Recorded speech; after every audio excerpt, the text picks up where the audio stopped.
На 4D56 мне регулировочные шайбы дай.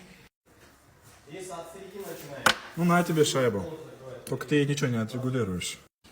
А почему? А как тогда? Да потому что у тебя клапана регулируются винтами, которые вкручены в кулачки.